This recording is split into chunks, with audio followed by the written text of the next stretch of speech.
all of you is in order. Today, being the very first edition, we take a slightly different approach. Ordinarily, I would come with a guest, most likely a sector minister, to speak to you about happenings under their sector and how their performance ties in with the overall objective of President Mahama, who has vowed to reset our country. That would resume from next week. We will have the Trade Minister, the Minister for Trade, Agribusiness and Industry, the Honorable Elizabeth Ofosu here, and then most likely we will also have the Local Government Minister, Honorable Ahmed Ibrahim, to brief us on their sectors. But that will be next week. Today, I am my own guest, and in view of the fact that I speak for the President and government generally, and I also manage government's communications apparatus, I have come here to open myself and government to scrutiny. So I'm not going to read a prepared text. I'm only going to open the floor right away for media men and women present who have any questions regarding governance, the President's work and the Presidency's work in the last year that we've been around, to come up to the microphone and ask those questions so that any lingering doubts may be put to rest. Over the course of the Christmas and New Year festivities too, I'm sure one or two claims have been made by persons either in the opposition or in civil society or society generally, which you may want to have clarifications over. And any other matter that you deem important to seek clarity on, I'm prepared to do so. So I would invite those of you who have such questions right away to the microphone so that we can begin. Thank you very much. So the same rubric, you come to the microphone, identify yourself, and then ask the question.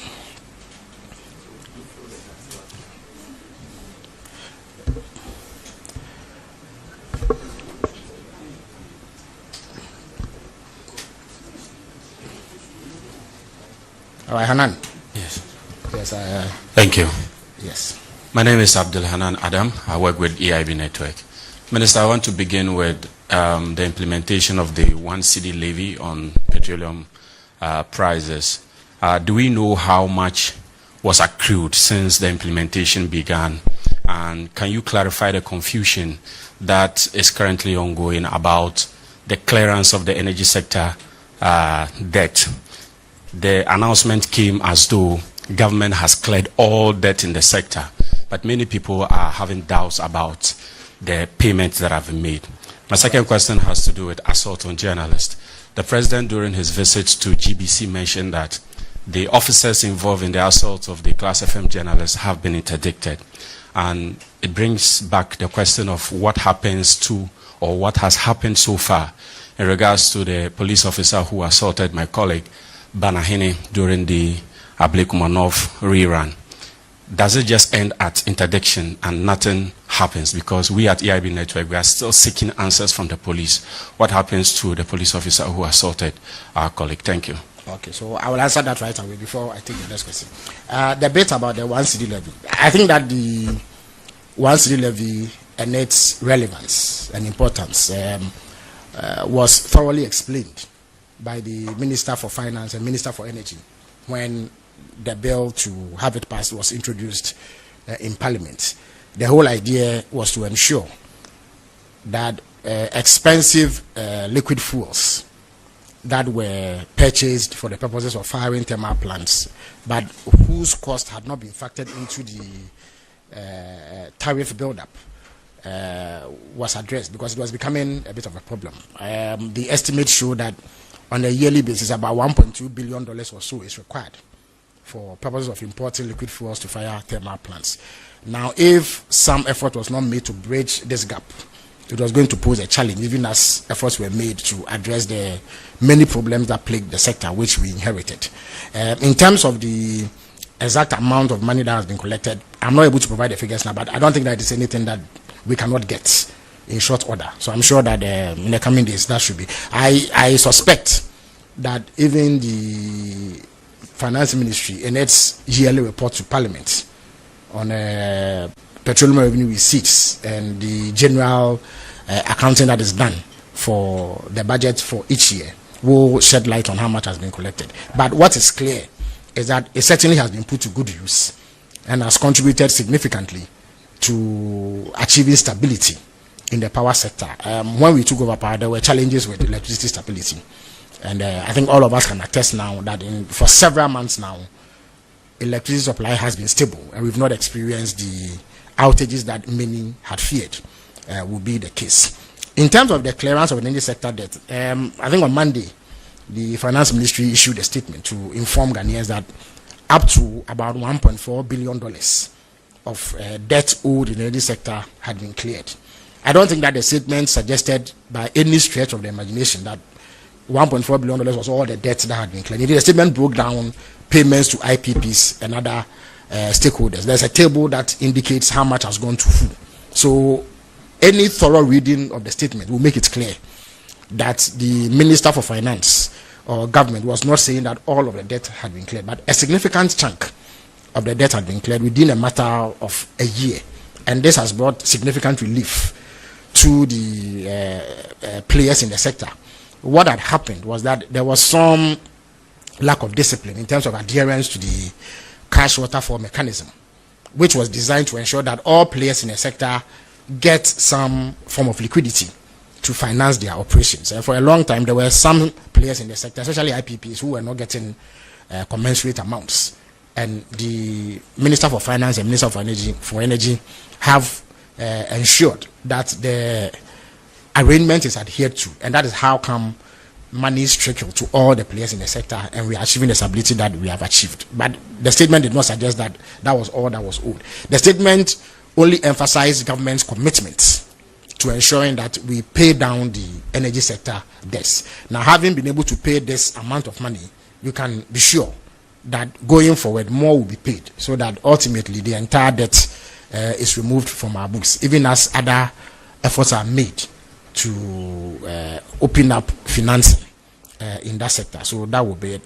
Regarding the assault of the journalists, interdiction is an important activity. What it shows is immediate commitment by the relevant authorities to address the problem of indiscriminate assault on journalists. Let me stress that, as President Mahama himself has been at pains to point out, government does not endorse in any way, shape or form any form of assault or heckling or harassment of any journalist or any other category of professionals for that matter.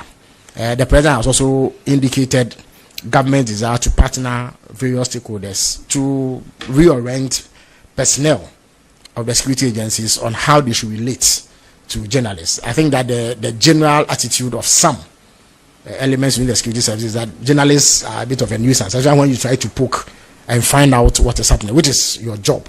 There are many, or there are some of them who are unable to tolerate or countenance that, and therefore vent their spleen on journalists in ways that are unlawful and seek to harm journalists. Government condemns this sort of posturing, and in the coming weeks we will be engaging the heads of the various security agencies to organize a series of activities to draw the attention of all members of Ghana security agencies that journalists are partners, and that you have a right to nose around and fish out for information to keep the public informed. Indeed, all manner of people who work within the public space are subject to scrutiny and accountability, and therefore the work you do goes a long way to enhance that. Under no circumstance should you come under attack or any form of harassment because you are doing that, even when you are deemed to have violated some protocol or some arrangement. The response to that should not be assault.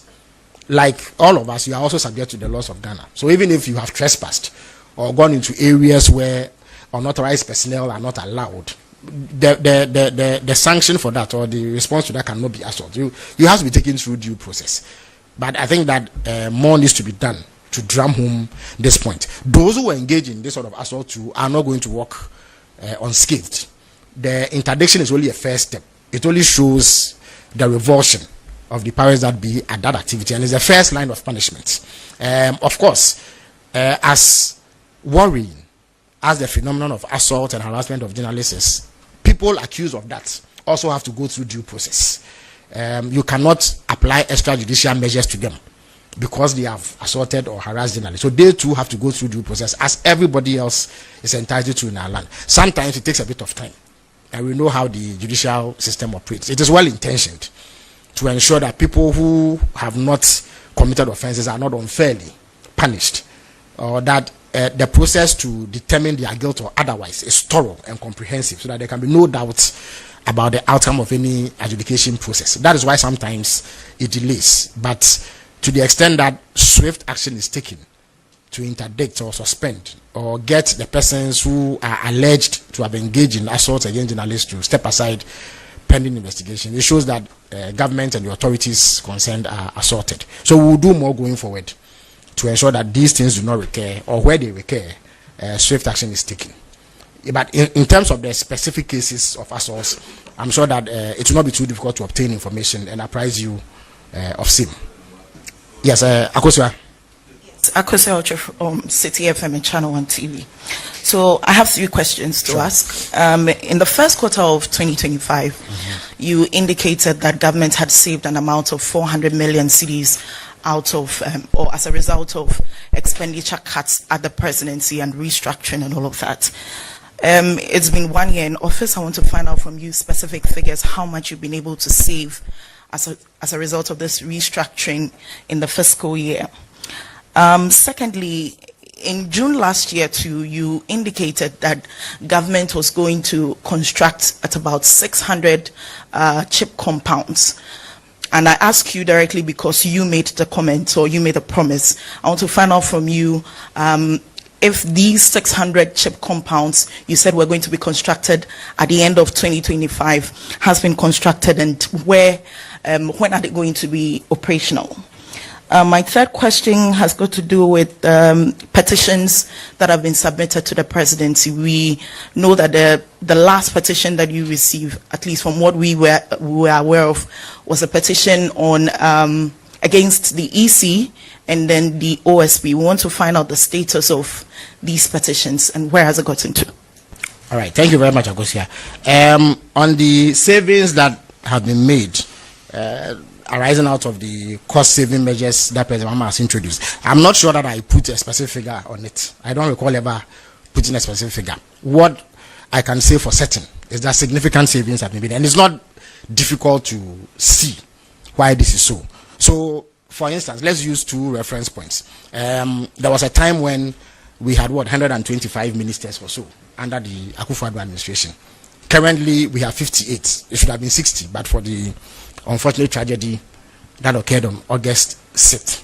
Now, even if you pegged the figure of 60 and you did an analysis of what it would require to keep 125 people at posts as ministers and deputy ministers, that alone is significant. Let me give you practical examples. So, every minister of state, indeed, if I show you my appointment letter, you will see that there are things that you are entitled to enable you to do your work. One of them is a 4-wheel drive, a Land Cruiser.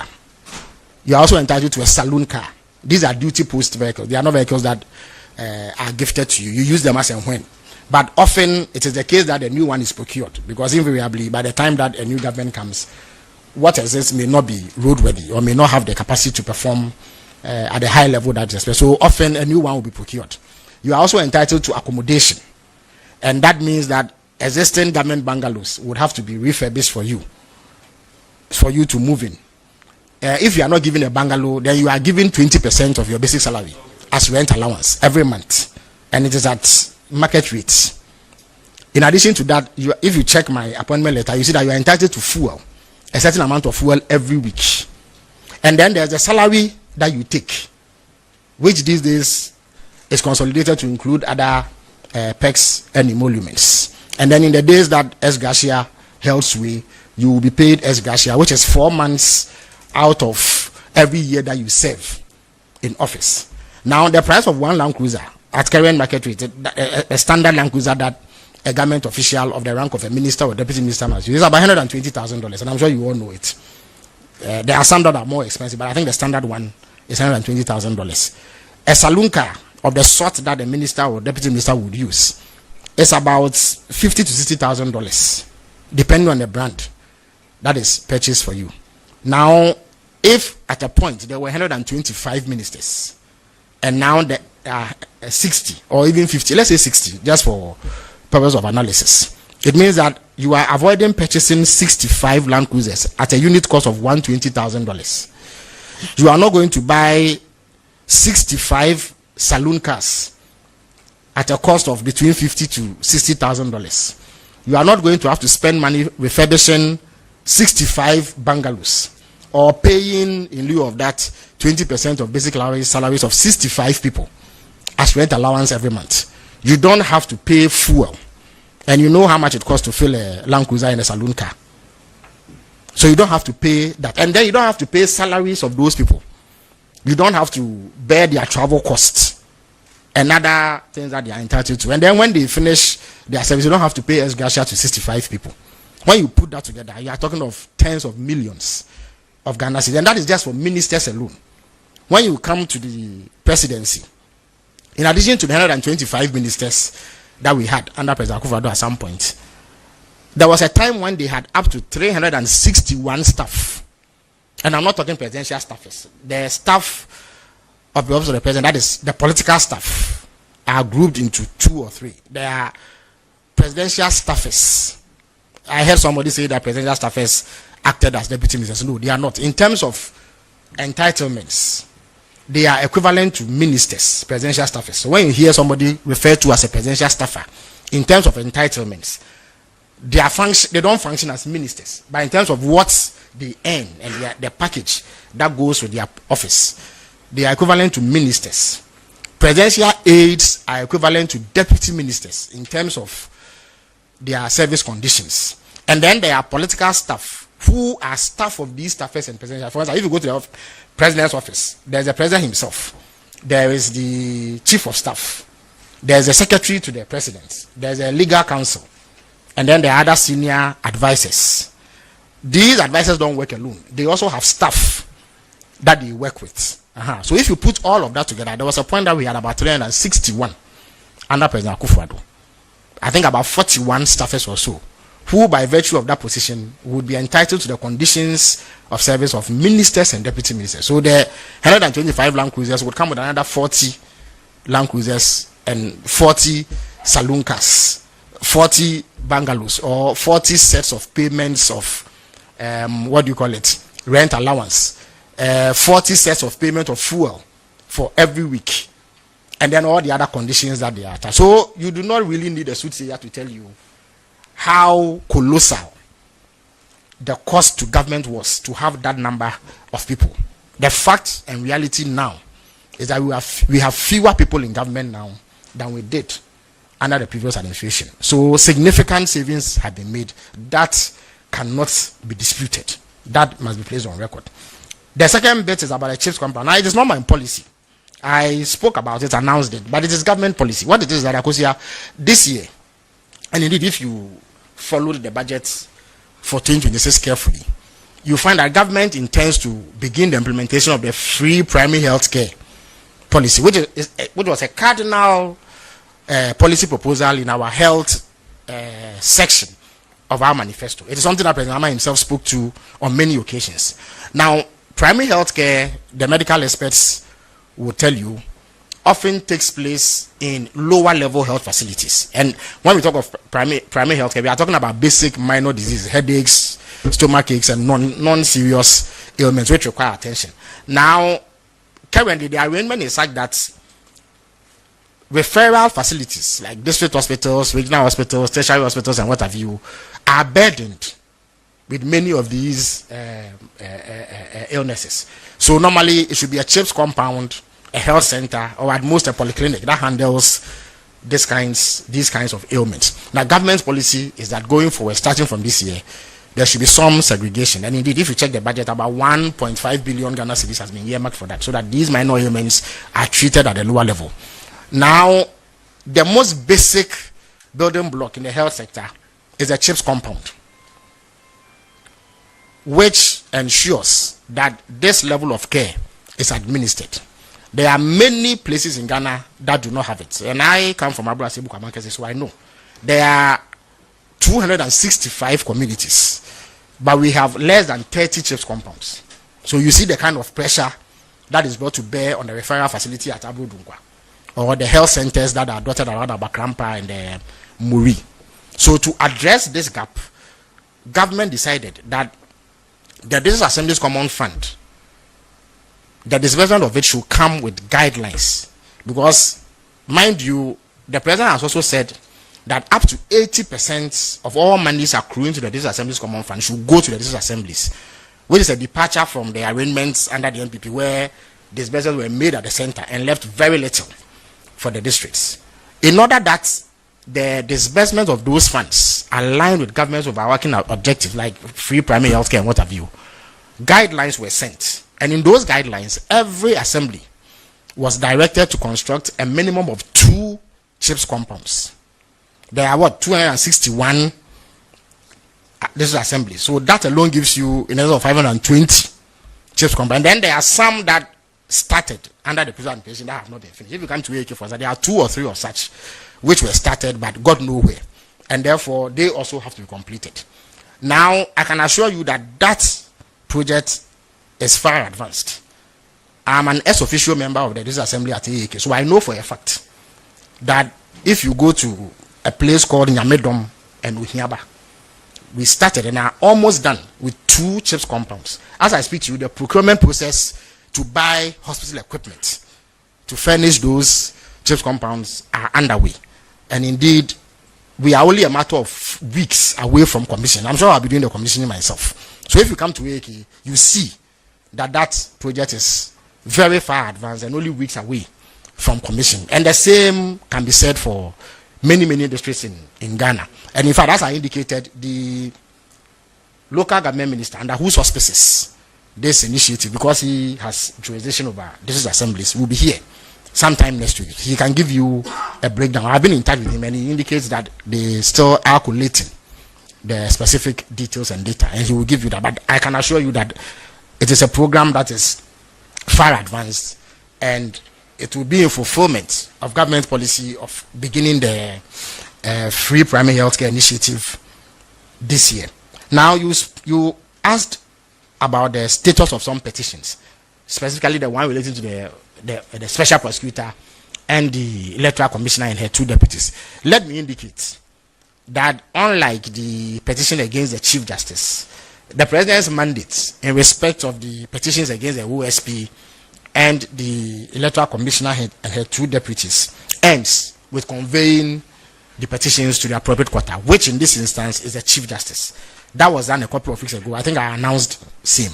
A total of 10 petitions were received from various individuals and groups, 7 of them against the electoral commissioner and her 2 deputies, and 3 against the OSP, all of which have been sent to the chief justice. So the president has no role again in that, and in that regard, we cannot speak to it. I, as the president's spokesperson, cannot speak to it because I honestly do not know where things are. The chief justice's outfit will be in a good position to, maybe you may want to send inquiries to the judicial secretary for an update. The president will once again be called upon to act in that regard when the chief justice is done with determining prima facie whether there is a basis for it. When that happens, the chief justice will then set up a committee.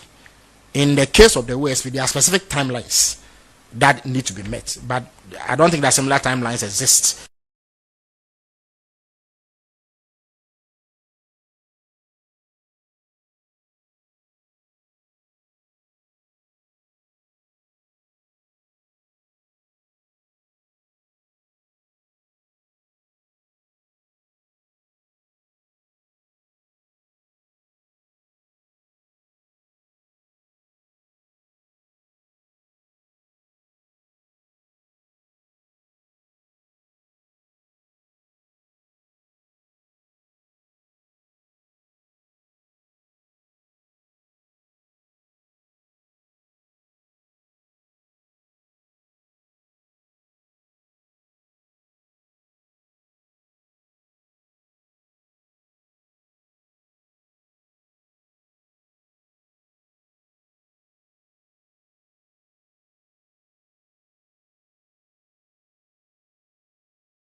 he would not like to see them on the street, long queuing as such. Then the second one, we get the indication that the president has directed the suspension of EI 114, which is for the rezoning of the Chimota forests. How true is this, if it's anything to go by, and what's the position of government on this? Then finally, does the president still hold the view that he will scrap the ex gratia? Regarding the regrettable congestion that has happened regarding public transport, indeed, I got off the line with the transport minister barely 30 minutes ago. First of all, what has happened is that there are some transport operators who are engaging in rent-seeking behavior, because ordinarily transportation is a largely private sector driven activity in Ghana. We have these transport unions, GPRTU and what have you, who organize transport systems that convey the generality of our people. For some reason, after the persistent reduction in fuel prices, which led the transport organizations to announce a 15% reduction in transport fares, there are some operators within the system who thought that they could engage in rent-seeking behavior by creating artificial shortages. So, Komla, you and I know that if, for instance, you wanted a vehicle from, say, the heart of the Kwame Nkrumah interchange, or circle as we used to call it, to Achimota, you will go to a particular spot at the station where you know you are most likely to catch such a vehicle. Now, some of these operators do not go to the designated spots. They roam in the hope that the shortage that is created will compel passengers or commuters to part with more money than they should ordinarily pay. They are creating scarcity to drive up prices so that they can engage in rent-seeking behavior. It is unlawful activity, and it must be looked at. Government indeed is looking at it to ensure that those engaging in that activity are brought to order, because there's an agreement between government and the transport unions to fix transportation prices twice a year, unless some extraordinary circumstance dictates otherwise. So we urge the transport operators to adhere to the normal practice that we have known all these years and avoid this rent-seeking behavior, which is needlessly creating difficulties for passengers and commuters. The second issue is that you will recall that when the matter first arose, the Minister for Transport took decisive action by getting STC to release dozens of vehicles to augment what existed in the private sector. And this arrangement largely worked. It eased the situation significantly. We all know that during the festive season, there's an upsurge in passenger numbers. Understandable, because people want to get items from the business district or other notable trading spots for the festivities, and so there was an upsurge. After the festivities, I think that the vehicles were withdrawn, and we note that the rent-seeking behavior still persists. So the minister informs that he has asked the STC to put back the vehicles on the road. In addition to that, there are quite a number of Metro Mass buses that had broken down. So he has ordered their expedited servicing to ensure that in a matter of days they are back on the road, but they will operate outside of their normal routes and schedules in order to take care of the present congestion that is going on. The minister also informs me that I think tomorrow or so he has requested for a meeting with the GPRTU and other transport operators to address the issue of rent seeking, to call those engaged in that activity to order, so that the hardship is alleviated. But ultimately, a lot of work is being done to increase the fleet of the Metro Mass Transit. But we must bear in mind that government can play an increasing role in the transport sector, but it is largely private sector driven.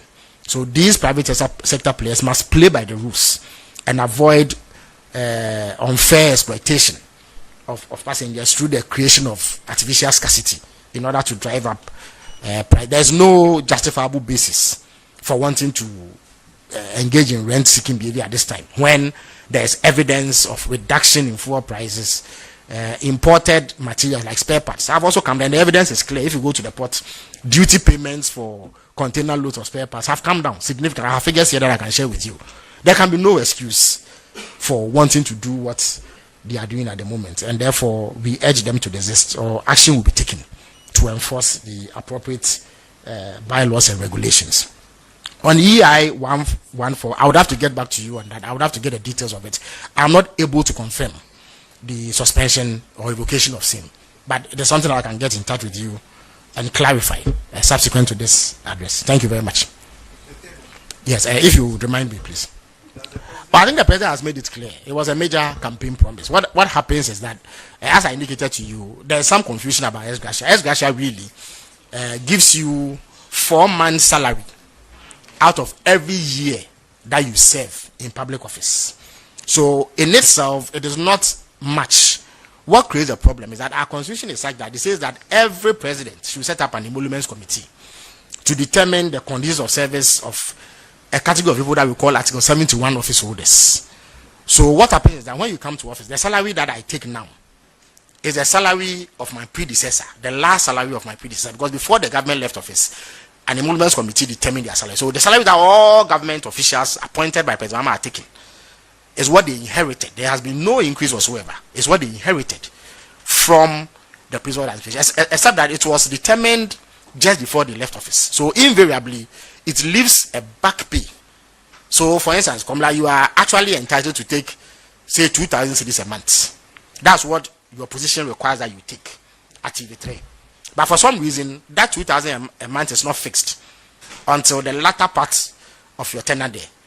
But your predecessor was taking 1,500 cedis, so that's what you are paid. Then a month or so for you to finish your tenure, it is determined that you should actually take 2,000 cedis. So that means that you have to be paid an additional 500 cedis for every day or every month that you worked in the government that was leaving. So this back pay is also paid. And then when it is added to ex-gratia, it makes the amount appear huge. But ex-gratia itself, for the avoidance of doubt, is 4 months' salary for every year that you work. So for example, if I work for 4 years, it is 4 months of my salary for every year. So it is 16 months' salary. That in itself may not be too much, but it is the back pay of 4 years that then creates the impression that the amount is big. But the president accepts the long-standing concerns of Ghanaians that it creates a disparity between different categories of workers, and therefore something needs to be done. So the phenomenon as it exists now will no longer continue. Indeed, the president has said, and he actually recommended for the Constitution Review Commission to factor it in their report, I think it is in there, that an independent emoluments committee be set up. It's a standing committee that works all year round. It is not formed in the twilight of any government. So they will do an independent assessment of the level of work that public officials put in vis-a-vis other categories of public workers, and come to a determination that is fair and balanced and avoids the huge gulf that exists between Article 71 office holders and other categories of public sector workers. Once this is done, I'm sure that it will put an end to the perennial uproar that greets the announcement of ex-gratia payments and what have you. So President Mahama is very much committed to the promise that he made to the people of Ghana. Thank you. Yes, Mr. Eya of the Ghana Broadcasting Corporation. Thank you very much. Since you've done the introduction for me, let me go ahead with my questions. Yeah. My first question is on public transport. And a few months ago, we saw the Deputy Minister of Transport, together with other officials of the ministry in Cairo, inspecting about 300 buses. I want to find out, when are the buses coming to Ghana? Well, I think that, again, the transport minister will be in the best position to give you specific dates. What I do know is that there is such an engagement between the transport ministry and a firm in Egypt to supply some buses to the Metro Mass. In fact, there's an arrangement with the Metro Mass Transport company itself and that entity. The fine details are being worked out, and as and when they are ready to share information with the public, that will become public. So I think that will suffice for now. It's not something that will be hidden or can be hidden. All right, from the public. Yes. Then my second question has to do still in the energy sector. Yes. We know that Gridco, VRA, BUI, and Ghana Gas are also owed. But the statement issued by the ministry never mentioned it. Can you shed some light on their situation, especially their financial situation as we speak? Well, I think that indeed the president in his first State of the Nation address highlighted the dire situation of the energy sector. There were monumental mammoth debts that we had inherited. I think up to about 80 billion Ghana cedis or so was owed in debt to various players in the energy sector, including some state entities in there. The idea has been to liquidate as much of this debt as possible in the course of the period that we've been around, and therefore it is entirely possible that they are still owe some outstanding money. But the commitment that the government has shown, that the finance minister has shown to pay substantial amounts, will follow through in this year, and more payments will be made. Mind you, last year there's something they call the energy sector financing shortfall. Essentially, if you were to break it down, the amount of money it costs to generate electricity is far more than what is collected. So the electricity tariff you and I pay, it may be on the high side, but when you put all of it together, it is always lagging behind how much it costs to generate that electricity. It is due to various factors. There are inefficiencies and other things that need to be addressed to achieve some parity. So at all material types, the energy sector players, the energy ministry, does not have enough money to be able to generate electricity and sell it at the commercial rate to recover all the money. So government has to make up for the shortfall. Last year, 27 billion Ghana cedis was paid to the energy ministry in order to meet that shortfall. This year, the amount has reduced to 15 billion Ghana cedis because of some adjustments that have been made. Now you can imagine, so if you put 27 billion together with 15 billion, you are talking about 42 billion. You can imagine what 42 billion Ghana cedis can do in other sectors, but we have had to commit it to the energy sector in order to bridge the shortfall. That is why government in the 2026 budget announced plans to establish up to about 1,200 megawatts generation capacity. The intention is to reduce the cost of generating this power so that it is cheaper for the consumer, and also we eliminate the specter of having to take public funds to support the financing of that sector, because it is not sustainable in the long run, and a lot of things are happening. One of them is financial discipline. You recall that in the early stages of this government, we revealed that ECG, for instance, was engaged in a lot of financial indiscipline. There was a year, I think 2024, in which they budgeted to spend around 800 million Ghana cedis in procurement. Yet we came into power to discover that they had spent up to 7 billion Ghana cedis, overshooting the budget by hundreds of percentage points. Now, they procured equipment that they did not need for up to 15 years. But bought cables that they wouldn't need for 15 years. You know, all of that has been nipped in the bud.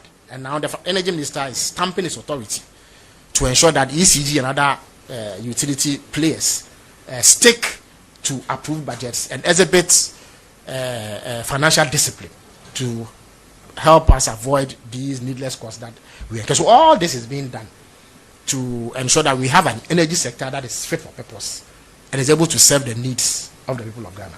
Well, my next issue has to do with JUSAC.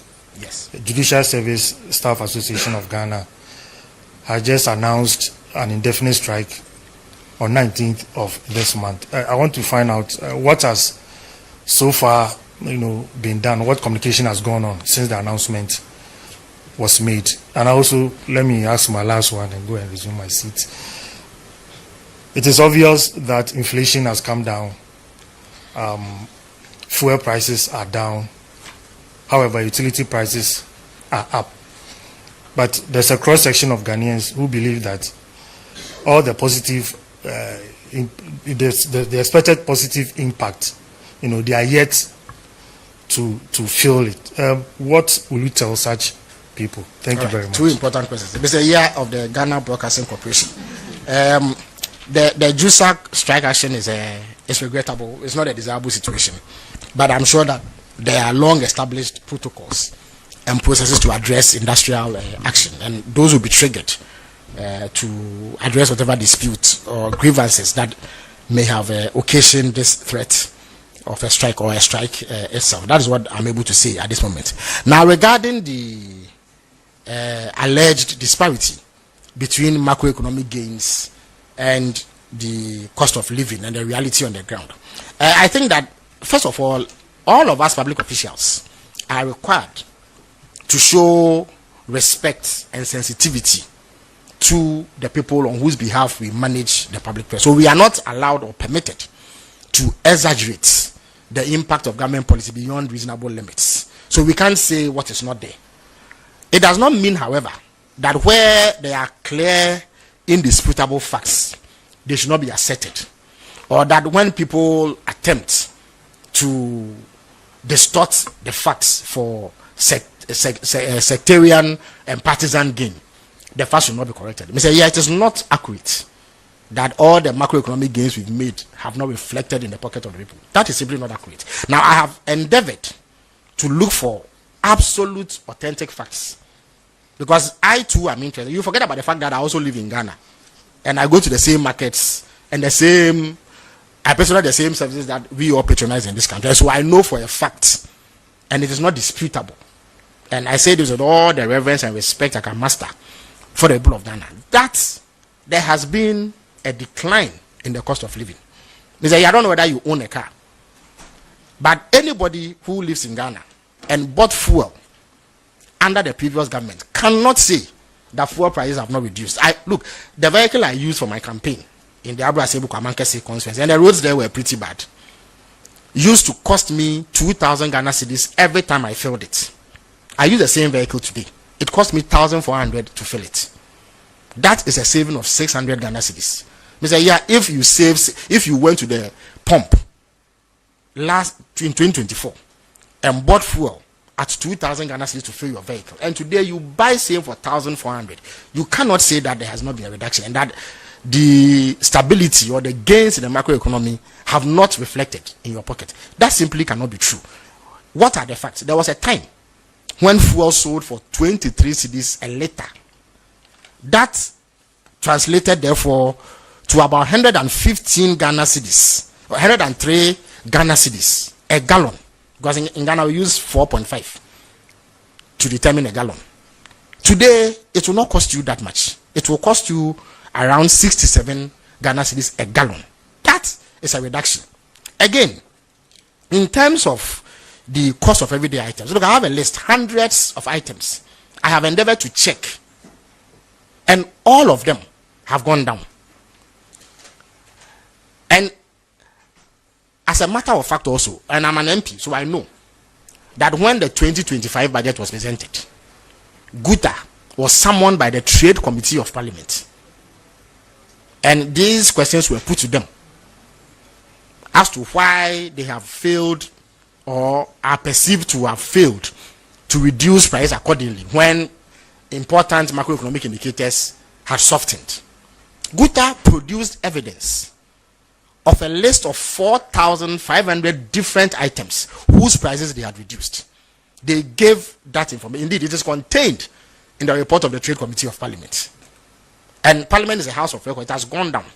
Yeah, I go to the same market you go to. So I know for a fact that items that I used to buy at a certain price are no longer at that same price. A sack of maize does not sell for what is sold for under the NDC, under the NPP. A bag of rice doesn't sell for the same price. Same for a bag of sugar. A box of cooking oil. All of those ones have reduced. Indeed, I have obtained data from the ports.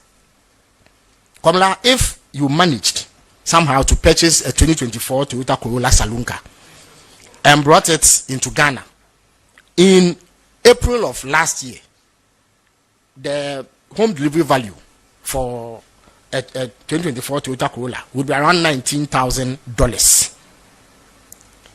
The duty that you were going to pay on it would be around $7,743. The exchange rate at the time, as of April, was 15.46 Ghana cedis.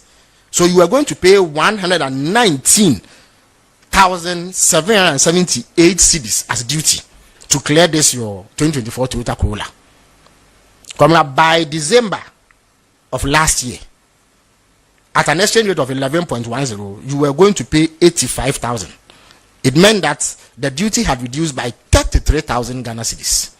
You cannot say that this is not money that you have saved. Toyota Land Cruiser, and we politicians are often seen in Toyota Land Cruisers. The home delivery value of a Toyota Land Cruiser as of April was 120, and I'm talking a standard $125,000 as I indicated. If you use the exchange rate of April, 15.46, and you know that is a relatively conservative exchange rate at the time, you are going to pay 260,000 Ghana cedis for duty. The same Land Cruiser, the same spec, the same make, the same home delivery value, because the exchange rate had declined to about 10.78 Ghana cedis, you are going to pay 181,000, which is a saving of 78,000 Ghana cedis. You cannot say in the face of this evidence that the cost of living had not come down. So it is important that, yes, people criticize government policy, but to pretend that what is obvious to all of us doesn't exist is not helpful. And it is like swimming against a waterfall. You are not going to succeed because it is so clear. When a man goes to the fuel pump, you don't need to tell him the difference in what it cost him before and what it cost him now. So I would say, with all the humility I can muster, that we would wish that prices fell even further. We would wish that prices even fell further. But the reality, the objective fact, is that prices are falling. And they have arisen because of the competence that has attended the management of the Ghanaian economy. The exchange rate, indeed, let me quote the former flag bearer of the new petroleum president, Dr. Maubia, when he made the same famous declaration at the Central University that if the fundamentals of the economy are weak, the exchange rate will expose you. He made an even more important declaration or claim. He said, for an economy like ours, the most important indicator is the exchange rate. And indeed, for many years, the exchange rate had become the source of concern for businesses and for the ordinary Ghanaian, because we are heavily import dependent. It will take a bit of time to bridge the gap between import and export. We should at first achieve import substitution, then we can think about exporting further. It will take, it's a mid to long term objective. But as we speak, the people of Ghana cannot wait 10 to 20 years for the cost of living to come down because we address the issue of importation. Something needed to be done about the exchange rate, and that is precisely what has been done through the gold board arrangement, through the exercise of fiscal discipline, which has re-injected confidence into the economy. So the same capital flight that we used to suffer under the NPP is no longer the case. It is a reason why the cedi has stabilized, and it has reflected in all parts of the Ghanaian economy. So the simple and short answer to your question, Mr. Iya of the Ghana Broadcasting Corporation, is that the cost of living has come down, and the evidence speaks to same. And this is not exaggeration or hyperbole. Everybody in Ghana appreciates this. Of course, can more be done? Why not? I would like things to go down even further. It eases the burden on all of us. But we cannot dispute what is obvious. Thank you very much. You're welcome. Good morning, Minister. I'm Salamat Kukwapinto. I'm with the Despite Media. Okay. My question borders with the Women Development Bank. I want to know how far the processes are and when is the implementation of the Women Development Bank. Secondly, Minister, I would also want you to give us updates on the start of the 24-hour economy policy. Thank you. All right, thank you very much. Those are two very important questions. And I note that you've taken interest in gender-related matters, which is all well and good. Mr. Iya of the Ghana Broadcasting Corporation did not champion the cause of women. So you have addressed that imbalance. Yes, the Women's Development Bank was a major campaign promise. And I recall during the campaign in the Abra Sebu Kwamekasi constituency where I campaigned to become MP. Anytime I went out to campaign and I mentioned that promise, it got the loudest applause and plaudits from members of the electorate in that constituency. That is because there are many women who require some capital, micro credit, to engage in some trading activity or some other business activity to help sustain themselves and their families. But the existing commercial banks are such that they simply do not have access to this microcredit. So it was identified as a major problem, and one's whose resolution would catalyze additional economic growth and enhance the welfare of Ghanaian women. So the promise was that we will set up a women's development bank, capitalize it so that they can lend to women at all levels of the Ghanaian economy. Indeed, in the 2025 budget, 51 million Ghana cedis was allocated, and that was meant to help finance the processes that will lead to setting up the structures for the bank. In the 2026 budget, 401 million Ghana cedis has also been allocated. I can assure you that under the auspices of the Vice President, work on the Women's Development Bank has gone really far, and in all likelihood this year it will be rolled out so that Salamatu and your colleagues can storm. I'm not sure what Mr. Iya makes of it, seeing as it is a Women's Development Bank. I don't know what will be in store for women when we venture, but whatever it is, given that the majority of our population is made up of women, and women have proven themselves to be very entrepreneurial and enterprising and are able to turn around capital for the betterment of the families. It is something that will go a long way to help address the economic concerns of Ghanaian women. So we look forward to doing this as expeditiously as possible to bring relief to our women. On the 24-hour economy, again, President Mahama and his government do not believe in ad hoc policy making. We don't believe in just sloganeering. When you want to set up a system, it is better to be meticulous and take the time required to set up the structures properly, so that when you take off, you don't suffer some of the implementation hiccups that other programs have suffered. Indeed, a wise man once said that a fool learns from his own mistakes, but a wise man learns from the mistakes of others. We've had a series of policies that have failed to endure because of how those policies were set up. We have taken a cue and therefore are working meticulously and painstakingly to address this. So the president had appointed an advisor in the shape of Mr. Guzitano, who recruited a team who have been working on this. At this moment, they have been able to work to put together the framework for a 24-hour economy authority, which will then have the powers and the necessary jurisdiction to implement this seamlessly. You notice that in the budget, over 100 million Ghana cedis has been allocated to them to finance their activities and operations. And in all likelihood this year, the implementation will begin. Once they set up properly, then organizations that are interested in this 24-hour economy program can then register and benefit from the incentive packages that were advertised when we were campaigning. Indeed, there are public organizations that are already doing that.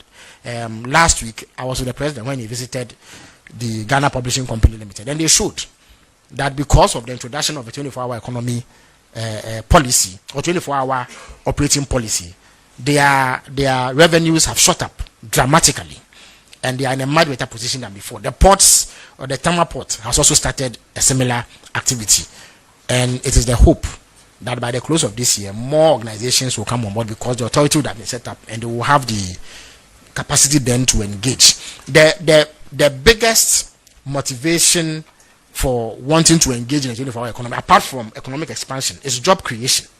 Because you know that the unemployment situation in Ghana is unacceptably high. I have been looking at some data that the Ghana Statistical Service sends me. Unemployment is around 12.6%. In 2024, it was around 13.8%. So there's a slight improvement, but it's still too high and not acceptable. There are millions of Ghanaian youth who want to work.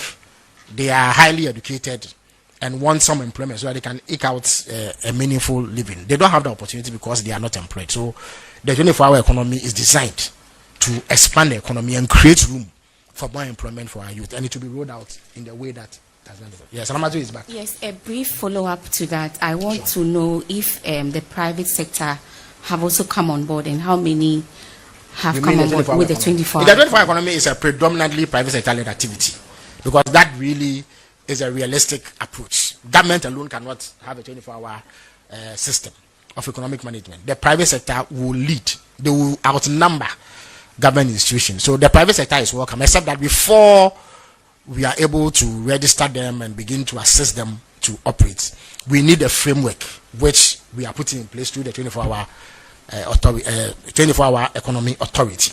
Thank you very much. Yes, we are hard pressed for time. Bismarck and Co are on my neck, so we need to speed up now. My name is one question each. My name is Pearl from Class Media Group. I want to find out the former Deputy Education Minister and MP for Asin South has called on government to recall all the textbooks promoting LGBTQ in the basic school education. I want to find out from you, what is your reaction to his call that the textbook should be recalled from the basic school? And then also, in his statement, he accused government of promoting LGBTQ in the basic school. And also, my second question is about the lithium lease. I want to find out that recently government altered the approval of the Ewoya, if I got the name correct, lithium project lease. So I want to find out what specific value for money concerns led to this delay, and also would the 2026 mining policy change include a higher royalty rate for the transition minerals? And finally, is there any appointed date for the announcement of the new defense minister and environment minister? Thank you. All right, thank you for the questions. So, good afternoon. My name is Emmanuel Romeo Tete, and I report for Ahoto 92.3 FM. Honorable, please, given the ongoing dispute between the Ghana Air Traffic Safety Electronics Association and the Ghana Civil Association Authority, what measures... You mean the Civil Aviation Authority? Yes, please. Okay. What measure is the government taking to ensure that concerns of air traffic safety engineers are addressed? And please, recently, we've seen TOR and VALCO working. Can you please give us the working status of the Commander Sugar Factory? Thank you. All right. Yes. Okay, so let me answer these, and then so last three. All right. You asked a question about claims by my good friend, the Reverend Tim Fodjo, about LGBT. You say that he says that government is promoting LGBT. The Reverend Tim Fodjo is a good friend of mine. He's my neighbor. When you move out of AAK, you go into his constituency. So I have quite healthy relations with him. But I think that sometimes he gets carried away in his advocacy. I have a friend who describes that conduct as overzealous charlatanism.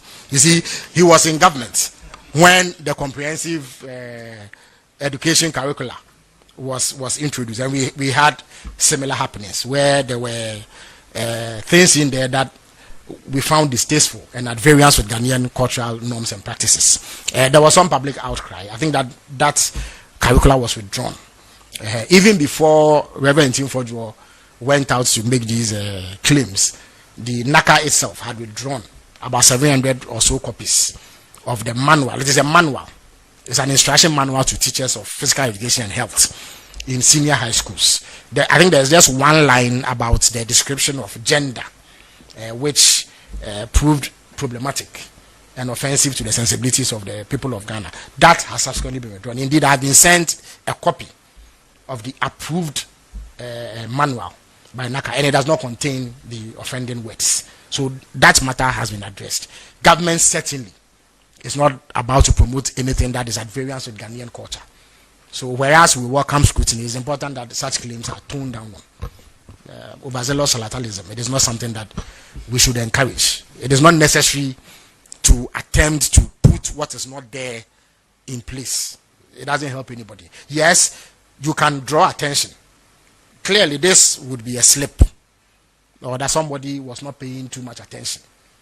You understand me? But it is not government policy to promote conduct that is at variance with Ghanaian culture. And that is that the NACA has taken remedial action and the matter stands resolved. On the lithium project, I think that the Lands Minister has explained that developments in the world market price of lithium has compelled the introduction of a sliding scale, so that as the world market price improves, depending on where it gets to, a certain percentage of royalty is charged. That is necessary to make the project viable, because the investor or even the government of Ghana that is investing in the project would need to make returns that justify the investment.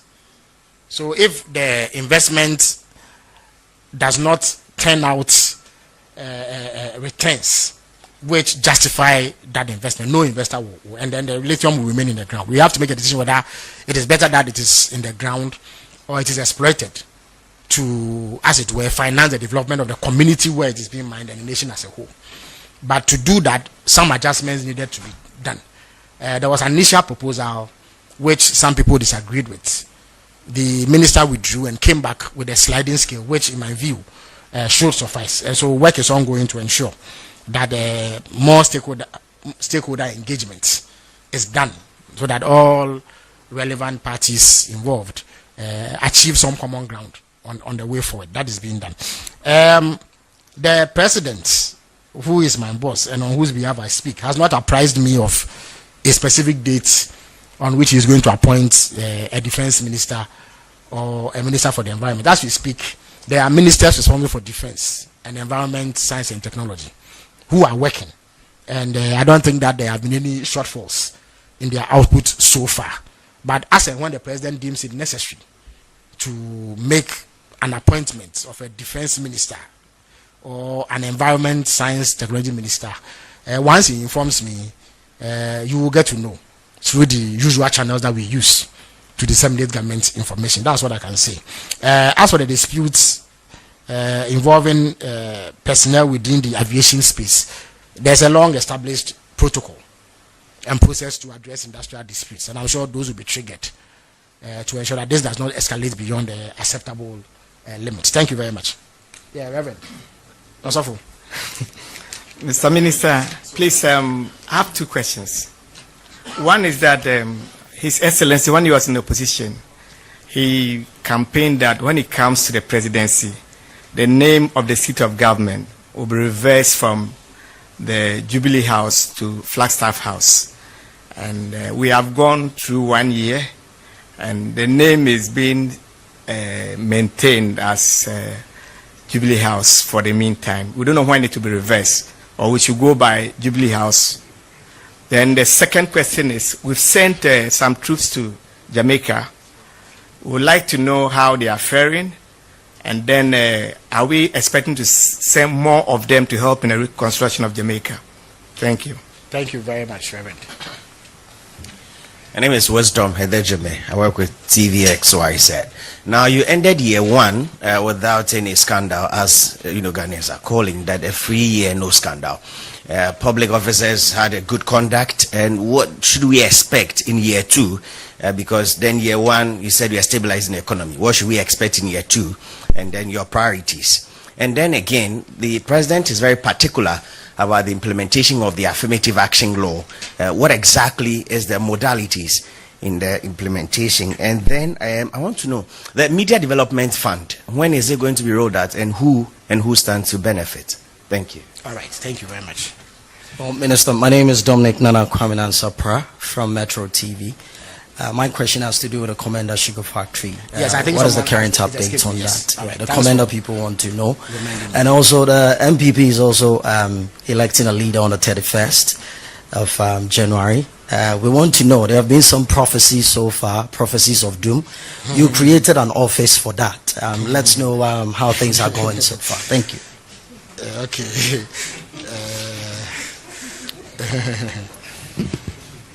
All right, my name is Julius. I report for the Ghanaian Times. Mr. Minister, early this year, somewhere on the 5th, former Finance Minister Ken Oforiatta was detained by ICE, a U.S. agency in charge of immigration. This is a man the state has been looking for. Are we taking advantage of his detention? Is the government of Ghana engaging the American authorities to sanitize the space and take advantage of he being held there and then have him extradited to Ghana? And then secondly, there is one big elephant in the room that we don't normally talk about, which has to do with rent issues here in the country. The rent laws are very clear, but you see landlords colluding with agents and then abusing the law. What's government's position on this, and how are you going to ensure that these laws are enforced to give people some reprieve that they need? Thank you. All right, thank you.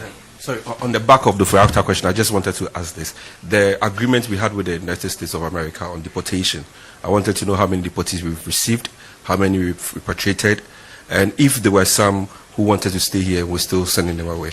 Thank you. All right. All right, thank you very much, Mr. Minister. My name is Patrick Asford Buidu, Radio Gold. I just want to find out from you if you have any updates or how far with investigation. If you could remember, early last year, some gold bars were seized by security operatives at the airport. I just want to find out if there is any updates or how far with investigations, sir. Thank you very much. All right, thank you. All right, Reverend sought to find out the status of a name change of the Jubilee House. Reverend, the simple answer to that is that I have not been apprised of a name change. If that happens, we would inform the Ghanaian public accordingly. But President Mahama continues to discharge his responsibilities, which, among others, aims to make life more comfortable for the people of Ghana and develop our country on a sustainable trajectory. The troops in Jamaica are doing well. So far, we've not had any adverse reports.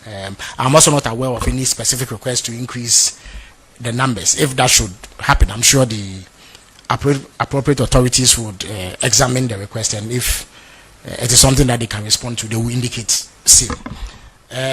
No scandal or corruption. The point is that corruption scandals don't happen in and of themselves. Often it is a lack of controls that lead to corruption and abuse of office for personal gain. So if you have a system where no proper systems are put in place to check this, human nature is such that the tendency will be for people to be tempted to engage in that kind of activity. So President Mahama has been aware of this from day one.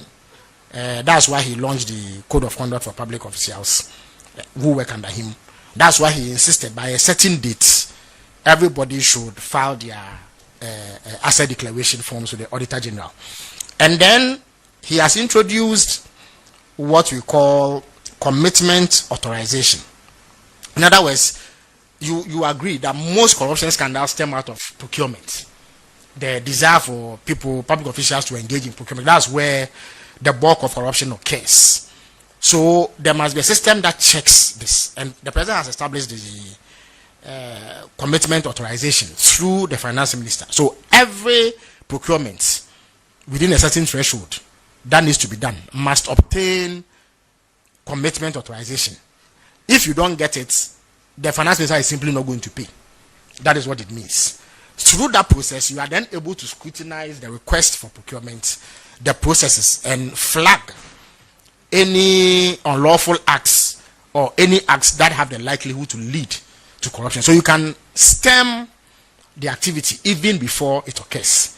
But that happens if you have strict oversight, and that is currently what is happening. That is why you don't find corruption happening, because you are not at liberty to do as you please. You must go through a system that is robust to check any excesses. You recall that the minister also announced the setting up of the Value for Money Office, which will be a body set up to look into the value of all government procurement, so that when you say that this pen costs 100 cedis, it is examined to ascertain whether or not it is true that the true value of this pen is 100 cedis. That office will also provide an additional layer of scrutiny and checks and balances on public procurement. So corruption is fought through a systems approach. It is not ad hoc. It is not by bold and lofty declarations. It has to be done through firm action, and that is what is happening. So these systems will continue to be strengthened.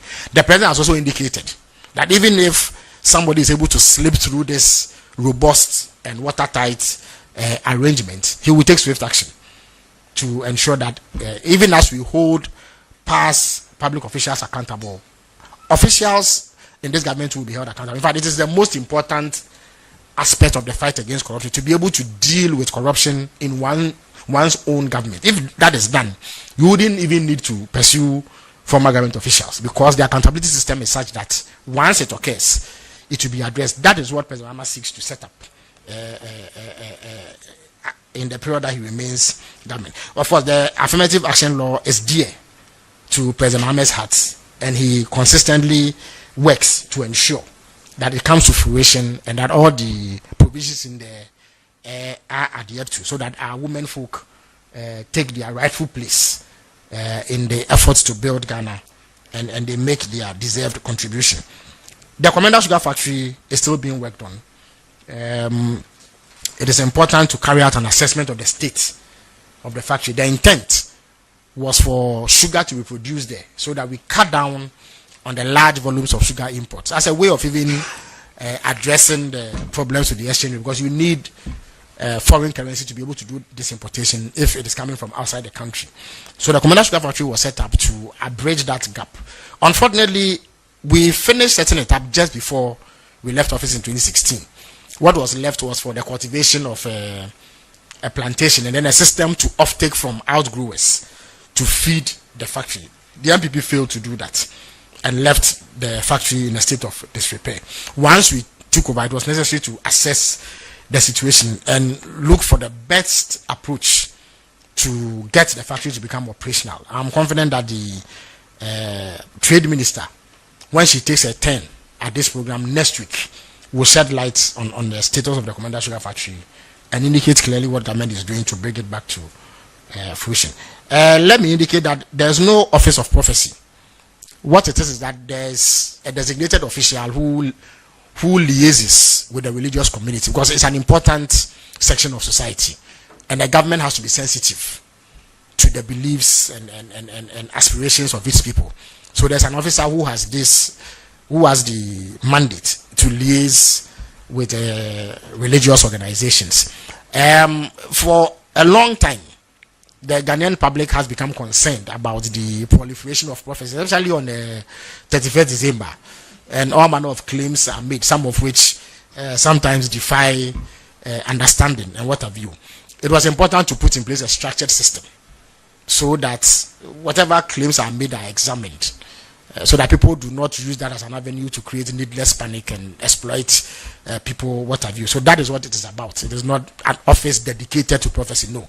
It's an office dedicated to maintaining relations between governments and an important section of society, which is the religious community. That is what it is. Ken Oforiatta, like all public officials, we are subject to scrutiny.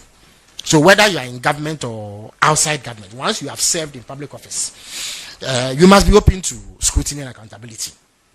There are many public officials, including some who served under President Mahama during his first tenure, who were subjected to all manner of judicial processes with a view to exerting accountability from them. And Mr. Ken Oforiatta was in government when that happened. So I see no reason why he should seek to evade accountability when similar questions are. Indeed, President Mahama himself was a subject of investigations. I'm sure you remember that. He subjected himself to investigations. He was interviewed by the special prosecutor. Eventually, it was found that the allegations were unfounded and nothing untoward had happened in that particular matter. So he is working a free man. So if Ken Oforiatta is confident that indeed he has done nothing untoward, I think that he should avail himself to the appropriate authorities to carry out their investigations. Indeed, the Attorney General has indicated that he has sent a formal extradition request to the authorities in the United States of America who are processing it. Along the line, because of the concerns raised by the Ghanaian government, I think that his visa was revoked, which then made it an issue for ICE. So he is currently in detention. We are aware that on the 20th of this month he will be appearing in court. Depending on the outcome of the court proceedings, I think that the appropriate steps will be taken. But the Ghanaian government is interested in holding all public officials to account. And if the investigative authorities believe that there's a basis to investigate you, I think they should be encouraged to carry out that investigation. Rents, the rent laws and abuse and exploitation, I think is a worrying situation. That's why President Mahama committed himself to social housing, and it's a policy that will be rolled out in the time that he is president. To first of all increase the housing stock, which then also in classical economic terms beats down the prices. That will be in addition to strict enforcement of the rent laws, so that tenants are not exploited by house owners and landlords who want to engage in rent-seeking behavior. And then the repatriation of Ghanaians. Again, I think that the deportation of Ghanaians and other West African nationals, yes. I think that the foreign minister who appeared on this platform a couple of months ago explained that there is some understanding that was reached with the American government that we will only accept West African nationals who have no criminal record, because the ECOWAS protocols indeed allow West African nationals to come to Ghana and stay for a definite period, after which they can leave and come back. So there's really nothing untoward about having ECOWAS citizens in Ghana. Once they come, arrangements are made to send them to their respective countries. As far as I know, that has been done. As and when they come, they are processed and sent to their countries of origin. And there's really no difficulty as we speak with that arrangement. In terms of the specific numbers, I think that an update can be obtained from the Foreign Ministry, and I'll be more than happy to put it out once that update becomes available. Thank you very much. Yes, the Media Development Fund is something that we are mulling. We've had challenges with it in the past. It was well intentioned to assist the media, as the name implies, to develop and take care of some welfare issues of journalists. But it ran into some difficulties. We've learned lessons from that, so we are currently engaged in discussions and efforts to revitalize it so that when it comes back, it serves a more useful purpose than before. Which question was that? Well, I can get an update for you from the National Security Secretariat, yes. Last question, yeah. Microphone, yeah. If you can spare some moments and speak about the fight against the first year of your government. Yes, I think significant efforts. Damos and the rest. Yes, in fact, tell us something. What only this morning I woke up. Activity of the water and all of that. I woke up this morning to a briefing by NIMOS on some action that they have taken against Ghana, and they do it on a daily basis. Significant gains have been made since we came to power. When we came to power, around this time last year, there were 9 forest reserves that were under the control of bandits, non-state actors. As I speak, those 9 forest reserves have been reclaimed by government. The infamous LI 2462 now stands revoked, and further effort will be made to tighten the laws in the Mining and Mineral Act to make it impossible for anybody to mine in a forest reserve. Thousands of persons who are engaged in illegal mining are in custody. There are some of them who are actually standing trial. Others have dockets being prepared on them. The Attorney General and Minister for Justice is working towards setting up special courts. Indeed, Cabinet has considered the introduction of the tribunals. That's one of the ways that we can hasten the prosecution process without, of course, compromising due process and unfairly undermining the rights of accused persons. But when that happens, it will hasten the process. There's now a process to regulate the influx of excavators, so that you cannot just get up and go and import an excavator under the pretext of engaging in lawful activity, only for it to end up in illegal mining. So the system has been put in place to curb it. Excavators have actually been seized and destroyed. Others are under the custody of the security agencies. We have seized champagnes, we have seized water pumps and donated same to farmers to use for lawful activity and water. So a lot of work has been done. But of course, we are the first to admit that more needs to be done, especially to bring back our water bodies to the desirable quality that will be safe for human consumption. That will be achieved. But NIMOS remains the arrowhead through which government is pursuing this unlawful activity that we call galamsey, which has become a threat to all of us. Thank you very much. So in the interest, Akos, okay, I'll give you a special dispensation. Thank you. Affirmative action. You were bold enough to mention that the previous government had about over 300 staff at the presidency. I want to know concrete figures. How many staff do we have here? I can tell you for free at the that the numbers here are far less. Indeed, we are required by law this quarter, I think by March or so, to present the list to Parliament. So you will see. I think that the numbers are being compiled, but I know for a fact that it is far less than what we inherited from the previous administration. And when it goes, you will see it, yes. Thank you very much. So let me draw the curtains down on today's edition. This one was interactive in nature, but next week we will revert to the format where sector ministers come and brief. So expect the Minister for Trade, Agribusiness and Industry, and then the Minister for Local Government.